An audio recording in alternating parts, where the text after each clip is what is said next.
ये आकाशवाणी लखनऊ है।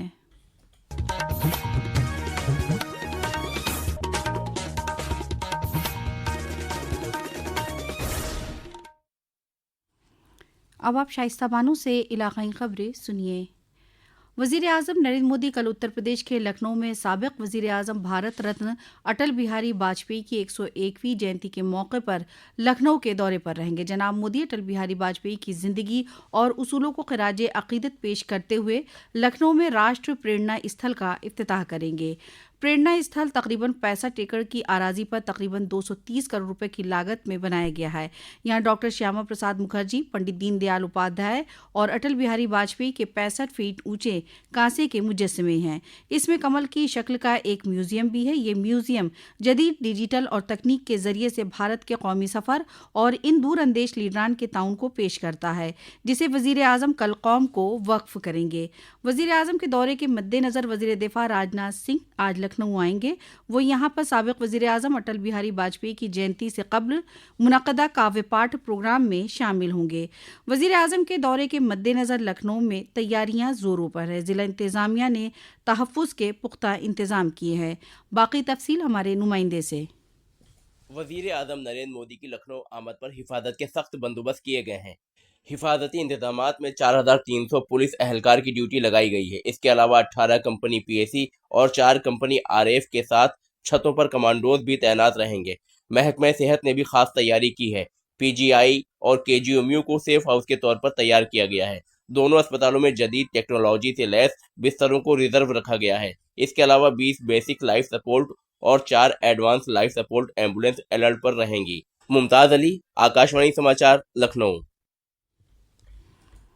उत्तर प्रदेश असेंबली के सरमाई इजलास के चौथे दिन आज समाजवादी पार्टी की रुकन डॉक्टर रागिनी के बिजली महकमे से जुड़े सवाल का जवाब देते हुए वजीर तवानाई ए.के. शर्मा ने कहा कि 2017 तक उत्तर प्रदेश के जितने मजरों में बिजली पहुंची थी उसका तकरीबन 2 गुना मजरों में हमारी सरकार ने बिजली पहुंचाई है। वहीं अनिल प्रधान के सवाल के जवाब में वजीर ए.के. शर्मा ने कहा कि स्मार्ट मीटर को लेकर कोई परेशानी नहीं है। उन्होंने बताया कि 55,62,000 स्मार्ट मीटर लगे हैं, जिसके लिए कोई पैसा नहीं लिया गया है। आज सरमाई इजलास के आखिरी दिन कानून साजी के कामकाज निपटाए जा रहे हैं। वहीं कानून साज कौंसिल में कल हिज़्ब मुखालिफ ने पुरानी पेंशन बहाली, नज़्म नस्क, जमहूरियत के जंगजुओं के एजाजिया में इजाफा और नकली दवाओं का मामला उठाया। ऐवान लीडर नायब वज़ीर आला केशव प्रसाद मौर्य ने कहा कि रियासत में कानून व इंतज़ाम मुस्तहकम है। उन्होंने कहा कि नकली दवाओं की स्मगलिंग करने वालों को हुकूमत नहीं बख्शेगी। असातिज़ा और मुलाजमीन की पुरानी पेंशन बहाली के मामले पर सानवी तालीम की वज़ीर मुमलकत आज़ाद चाज गुलाब देवी ने कहा कि नई पेंशन स्कीम मरकज़ी हुकूमत के जरिए नाफिज की गई है, जिसे रियासती हुकूमत ने भी नाफिज किया है। ऐवान के लीडर केशव प्रसाद मौर्य की तजवीज़ पर कानून साज कौंसिल में भी वंदे मातरम के 150 साल मुकम्मल होने पर बहस शुरू हुई। जनाब मौर्य ने कहा कि वंदे मातरम विकसित भारत, विकसित उत्तर प्रदेश का मंत्र है। अमृत महोत्सव वर्ष के अवसर पर पूरे देशवासियों ने हर घर तिरंगा फहरा करके यह दिखा दिया कि यह एक भारत है, ये श्रेष्ठ भारत है, ये वंदे मातरम के साथ चलने वाला भारत है। भारतीय जनता पार्टी की अगुवाई में बनने वाली सरकार के जो पहले प्रधानमंत्री बने पूज्य अटल बिहारी वाजपेयी जी का भी ये जन्म शताब्दी वर्ष है। उनको भी नमन करता हूं और सदन के माध्यम से श्रद्धांजलि अर्पित करना चाहता हूं।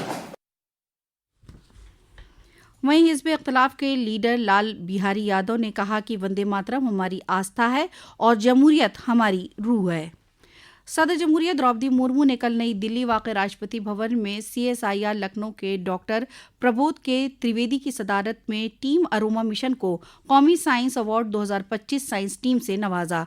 वज़ीर आला योगी आदित्यनाथ ने एक सोशल मीडिया पोस्ट में डॉक्टर त्रिवेदी को मुबारकबाद दी। उन्होंने कहा कि डॉक्टर त्रिवेदी की कोशिशों ने महकते फूलों की साइंस पर मबनी खेती के जरिए किसानों को मुस्तहकम किया है।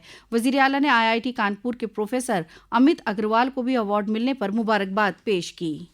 नायब सदर जमहूरियत CP राधाकृष्णन आज आगरा आएंगे। वो एकलव्य स्पोर्ट्स स्टेडियम में चल रहे तीसरे सांसद खेल महोत्सव में हिस्सा लेंगे। महोत्सव का इनेकाद मरकजी वजीर मुमलिकत SP सिंह बघेल की रहनुमाई में हो रहा है। हमारे आगरा नुमाइंदे ने बताया कि नायब सदर करीब 2 बजे स्टेडियम पहुंचेंगे। वो शजकारी कर माहौलियात के तहफ़्फ़ुज़ का पैगाम देंगे। साथ ही खेल महोत्सव के चौथे दिन नौजवानों खिलाड़ियों को भी खिताब करेंगे।